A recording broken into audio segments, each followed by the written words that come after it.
Assalamualaikum warahmatullahi wabarakatuh. Selamat pagi, salam sejahtera untuk kita semua. Perkenalkan, nama saya Yusuf Ferdinando Pujangga dengan NIM 221F10148, kelas 2A1 dengan nomor absen 51, mengambil jurusan pendidikan luar biasa. Ya, sekarang saya membuat video UTS tentang tunadaksa dengan dasar mengaku Bunda Sugiartati SPD MPD.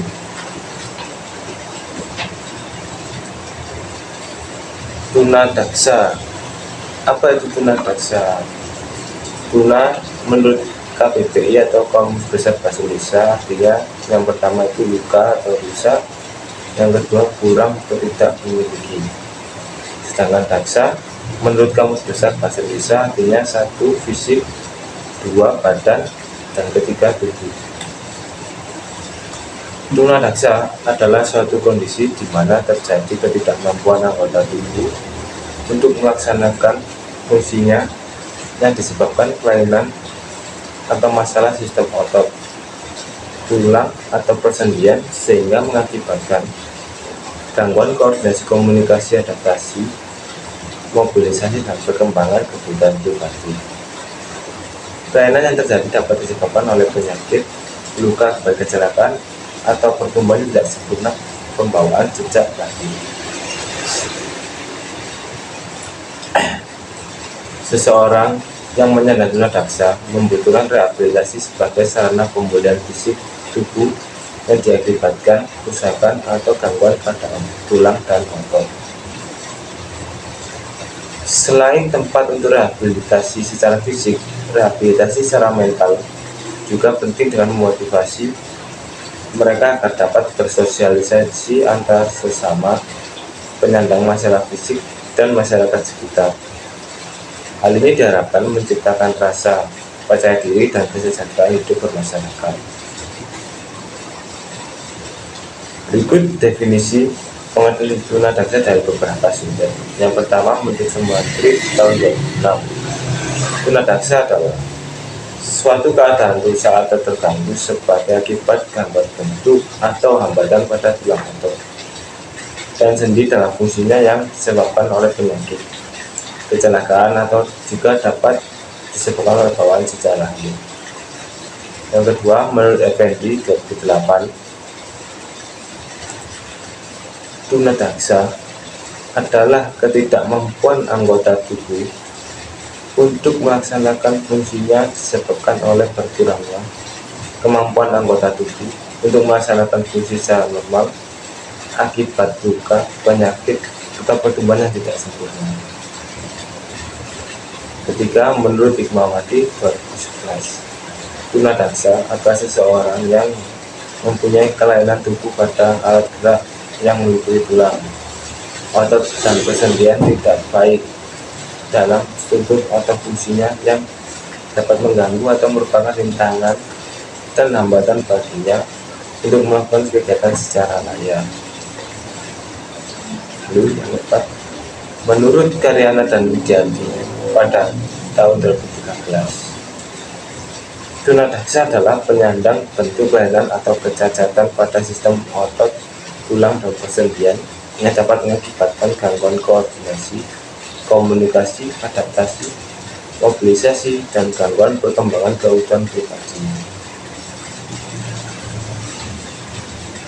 Lalu menurut Aziz tahun 2015, tunadaksa adalah mereka yang mengalami kelainan atau kecacatan pada sistem otot, tulang, dan persendian karena kecelakaan atau kerusakan otak yang dapat mengakibatkan gangguan gerak, kecerdasan, komunikasi, persepsi, koordinasi, perilaku, dan adaptasi, sehingga mereka memerlukan layanan informasi secara khusus. Jenis-jenis tunadaksa. Menurut Aziz 2015, kelainan yang dikategorikan sebagai tunadaksa diklasifikasikan menjadi 2 jenis, yaitu sebagai berikut. Yang pertama, tunadaksa ortopedi. Tunadaksa ortopedi atau disebut juga orthopedically handicapped merupakan penyandang tunadaksa yang mengalami disabilitas tertentu pada bagian tulang, otot tubuh, maupun persendian. Jenis tunadaksa ini adalah mereka yang mengalami kelainan, kecacatan, ketunaan tertentu pada bagian tulang, otot tubuh, ataupun daerah persendian yang baik di bawah secara lahir maupun yang diperoleh kemudian karena penyakit atau kecelakaan, sehingga mengakibatkan terganggunya fungsi tubuh secara normal. Adapun jenis penyandang tunadaksa dalam kelompok kelainan sistem otot rangka atau tunadaksa ortopedi adalah sebagai berikut. Yang pertama, patah tulang atau fraktur. Fraktura tulang adalah retak tulang atau patah tulang yang umumnya terjadi akibat benturan, kelebihan beban, tekanan, dan lain sebagainya. Fraktura tulang sederhana yaitu keretakan tulang yang tidak melukai organ-organ yang ada di sekelilingnya. Amputasi yaitu hilangnya salah satu atau lebih dari anggota gerak badan, baik karena trauma atau kecelakaan, baik maupun penyakit karena sejak lahir.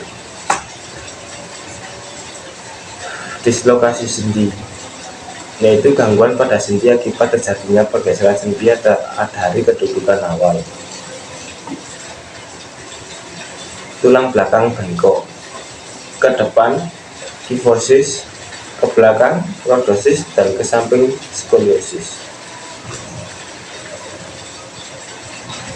CTEF atau disebut dengan congenital talipes equinus varus, juga bisa disebut dengan club foot, yaitu keadaan telapak kaki yang berputar ke dalam dan kembali ke atas. Tungkai kaki berbentuk X dan berbentuk O. Hampir dapat dipastikan bahwa kaki berbentuk X dan kaki yang berbentuk O sangat mengganggu penampilan. Selain itu, bentuk kaki yang tidak normal ini dapat menimbulkan nyeri pada pinggul dan panggul.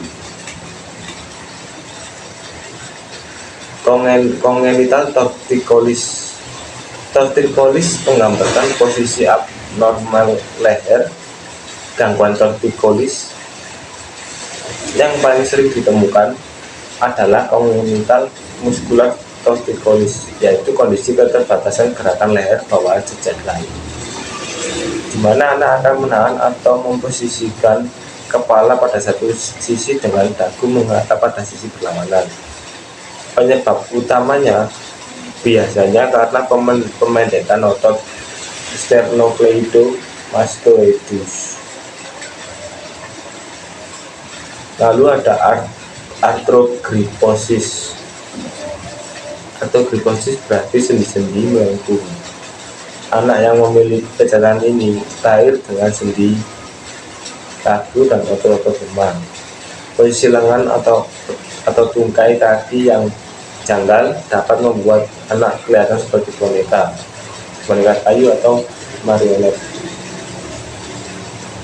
Lalu ada osteogenetik imperfecta. Osteogenetik imperfecta merupakan penyakit ketidaknormalan pertumbuhan tulang, yaitu tulang menjadi mudah patah disebabkan oleh mutasi gen kolagen. Pengkodan protein yaitu COL1A1 dan COL1A2 pada kromosom 7. Karena degenerasi otot atau muskulan distrofi disebutnya MD, distrofi otot adalah penyakit pada turunan di mana serat-serat otot sangat rentan rusak. Otot terutama adalah otot rangka menjadi semakin lemah. Pada tahap akhir di distrofi otot, lemak, dan jaringan ikat sering mengakibatkan serat otot. Beberapa jenis distrofi otot mempengaruhi otot jantung, otot gak sadar, dan organ lainnya. Lalu tunadaksa yang berasal dari sumsum tulang belakang. Yang pertama itu poliomyelitis, yaitu adanya kerusakan pada bagian depan dari sumsum tulang belakang akibat serangan virus polio sehingga mengakibatkan kelumpuhan pada anggota pernapasan yang disarafi. Yang kedua, spina bifida, yaitu kelainan bawaan di mana cekungan ruas tulang belakang tidak menutup secara sempurna sehingga mengakibatkan beberapa saraf perkembangannya mengalami gangguan, diantaranya kelumpuhan, gangguan buang air besar, dan gangguan kebuang air kecil. Cedera melintang sumsum tulang belakang atau disebut spinal cord injury, yaitu pemutusan partil atau sebagian atau otot atau total dari kontinuitas sumsum tulang belakang. Akibat saraf terputus, maka pasien mengalami gangguan, diantaranya kelumpuhan, gangguan BAB, gangguan BAK, dan yang lebih parah lagi jika mengenai ruas leher bisa menyebabkan kematian karena otot-otot pernapasan terkena. Lalu ada tuberkulosis tulang belakang. TBC tulang belakang sangat tidak umum, tetapi ini masih bisa kita lihat di masyarakat miskin dengan sanitasi yang jelek. TBC ini ditandai dengan munculnya benjolan di tulang belakang, kemudian lambat laun tubuh membungkuk karena ada beberapa tulang punggung yang rusak. Ada abses penuh dengan nana terasa sakit. Abses pada daerah ini dapat menekan medula spinalis atau sumsum tulang belakang sehingga timbul paraplegia. Lalu ada tunadaksa yang berasal dari otak, yaitu cerebral palsy, yaitu terjadinya kerusakan pada otak sebelum usia anak 5 tahun, dan kerusakan ini mengakibatkan anak tersebut mengalami disabilitas seumur hidup, dan disabilitas ini sifatnya menetap. Yang kedua ada penyakit Parkinson. Penyakit ini disebut dengan penyakit degeneratif saraf, khususnya di ganglia basalis, yang ditandai munculnya gerakan tremor pada tangan saat seseorang beristirahat, kesulitan untuk memulai kegiatan, dan munculnya kekakuan pada otot. Parkinson menyerang sekitar 1 dari 250 orang yang berusia di atas 40 tahun dan sekitar 1 dari 100 orang yang berusia 65 tahun. Lalu ada penyakit spinocerebellar ataxia atau disingkat menjadi CSA, yaitu terjadinya kerusakan pada jaringan otak kecil sehingga penderita mengalami gangguan koordinasi. Penyebabnya adalah faktor keturunan, tumor, gangguan metabolisme tubuh, konsumsi alkohol berlebihan, dan kekurangan vitamin. Yang keempat ada stroke hemiplegia, terjadinya kerusakan atau pecah tersumbat pada pembuluh darah yang menuju ke otak, yang mengakibatkan saraf-saraf di dalam otak mengalami kerusakan. Efek yang ditimbulkan adalah munculnya kelumpuhan di separuh badan. Barangkali kita sependapat bahwa kaki dan tangan merupakan organ tubuh yang memiliki peranan sangat penting untuk mobilitas. Dengan memanfaatkan kedua jenis organ tubuh tersebut, manusia dapat melengkapi dan merealisasikan segala keinginan untuk bergerak dari suatu tempat ke tempat lain, baik yang dilakukan secara parsial maupun integral bersama organ sensoris pendukung. Atas dasar itulah, bila mana fungsi kedua anggota tersebut mengalami gangguan baik sebagian atau keseluruhan, maka penderitanya akan mengalami kesulitan atau hambatan untuk melakukan aktivitas maupun mobilitas. Karakteristik tunadaksa. Secara etiologis, gambaran yang diidentifikasi mengalami ketunadaksaan yaitu seseorang yang mengalami kesulitan mengoptimalkan fungsi anggota tubuh untuk melaksanakan fungsi secara normal sebagai akibat dari penyakit. Pertumbuhan yang salah bentuk sehingga turun kesulitan, untuk melakukan gerakan-gerakan tubuh tertentu. Untuk kepentingan pembelajaran perlu pelayanan secara khusus menurut Kepler 1984. Anak berkelainan fungsi anggota tubuh atau disebut dengan tunadaksa dilihat dari jenis dan karakteristiknya memiliki gradasi berbeda. Perbedaan berat ringannya gradasi ketunadaksaan atau tunadaksa ortopedi maupun tunadaksa neurologis berpengaruh pada layanan pendidikannya. Menyimak keadaan fisik yang tampak pada anak tunadaksa ortopedi dan tunadaksa syaraf tidak terdapat perbedaan yang mencolok.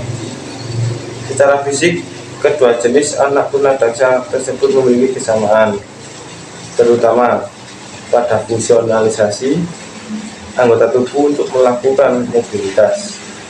Namun, bila dicermati secara bersama, sumber ketidakmampuan untuk memanfaatkan fungsi tubuhnya untuk mengaktifkan atau mobilitas akan tampak perbedaannya. Kondisi ketunadaksaan dikaitkan dengan masalah sosial ekonomi. Dapat digabungkan menjadi yang pertama, penderita tunadaksa yang hanya memerlukan pertolongan dalam penempatan pada pekerjaan yang cocok. Yang kedua, penderitaan tunadaksa karena kelainannya sehingga memerlukan latihan kerja. Itu disebut dengan vocational training. Untuk dapat ditempatkan dalam jabatan biasa open employment. Yang ketiga, penderita tunadaksa setelah diberi pertolongan rehabilitasi dan latihan dapat dikerjakan dalam perlindungan khusus. Yang keempat, penderita tunadaksa yang sedemikian beratnya sehingga memerlukan perawatan secara terus-menerus dan tidak mungkin dapat produktif. Sebagaimana telah disinggung pada bagian sebelumnya, secara umum karakteristik kelainan anak yang tidak berbagikan sebagai penyandang tunadaksa dapat dikelompokkan menjadi anak tunadaksa ortopedi dan anak tunadaksa syaraf. Itu menurut Allahan dan Kaufman 1991. Anak tunadaksa ortopedi ialah anak tunadaksa yang mengalami kelainan, kecacatan, ketunaan tertentu pada bagian tulang-tulang, otot tubuh maupun persendian maupun daerah persendian. Itu menurut Howard dan Orlansky 1988. Baik yang dibawa sejak lahir kongenital maupun yang diperoleh kemudian atau karena penyakit kecelakaan sehingga mengakibatkan terganggunya fungsi tubuh secara normal. Pengertian kalimat terakhir tersebut dalam ilmu kedokteran bilangan bahwa kelainan pada tubuh yang sifatnya menetap dan tidak akan berubah pada waktu 6 bulan. Contoh, kelainan yang termasuk dalam kategori tunadaksa ortopedi diantaranya poliomyelitis, tuberkulosis tulang, osteomyelitis, artritis, paraplegia, hemiplegia, muscle dystrophy, kelainan pertumbuhan anggota atau anggota badan yang tidak sempurna, cacat punggung, amputasi tangan, lengan, kaki, dan lain-lainnya. Anak tunadaksa syaraf neurologically handicapped, yaitu anak tunadaksa yang mengalami kelainan akibat gangguan pada susunan syaraf di otak, menurut Howard dan Orlansky 1991. Otak sebagai pengontrol tubuh memiliki sejumlah syaraf menjadi pengendali mekanisme tubuh. Karena jika otak mengalami kelainan, sesuatu akan terjadi pada organisme, fisik, emosi, dan mental.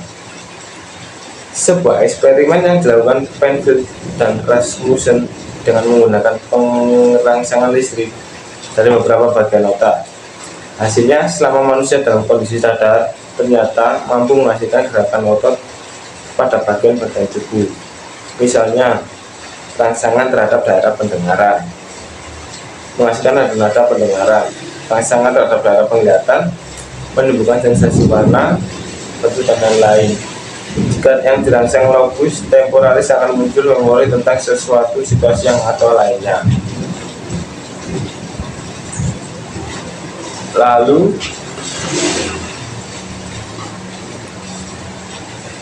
tunadaksa, suatu keadaan rusak atau terganggu sebagai akibat gangguan bentuk atau hambatan terhadap tulang dan sendi dalam fungsinya yang normal. Kondisi ini dapat disebabkan oleh penyakit, kecelakaan, atau dapat juga disebabkan pembawaan zat lain. Menurut Whitehouse Conference 1931,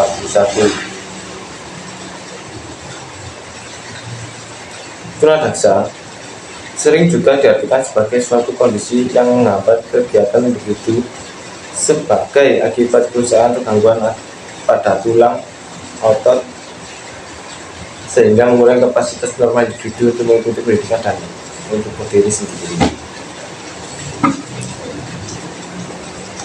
Klasifikasi tunadaksa menurut Frances G. Conning, tunadaksa dapat diklasifikasikan sebagai berikut: kerusakan yang berupa zat lain atau kerusakan merupakan keturunan meliputi clubfoot, kaki seperti tongkat; club hand, tangan yang seperti tongkat; polydactylism, jari yang lebih dari 5 pada masing-masing tangan atau kaki; syndactylism, jari-jari yang berselaput atau menempel satu dengan yang lainnya; torticollis, gangguan pada leher sehingga kepala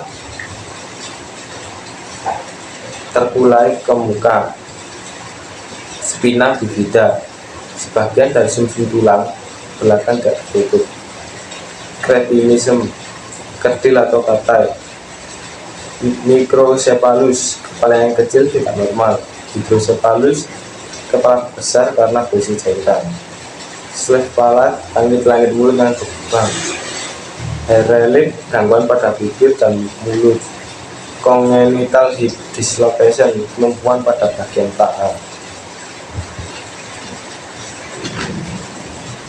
congenital amputasi bayi, amputation, bayi yang dilahirkan tanpa anggota tubuh tertentu; Friedreich's ataxia, gangguan pada susun tulang belakang; Coxa valga, gangguan pada sendi paha terlalu besar; sipilis, kerusakan tulang dan sendi akibat penyakit sipilis. Jika kerusakan pada akut kelahiran; Erbs palsy, kerusakan pada syaraf lengan akibat tertekan atau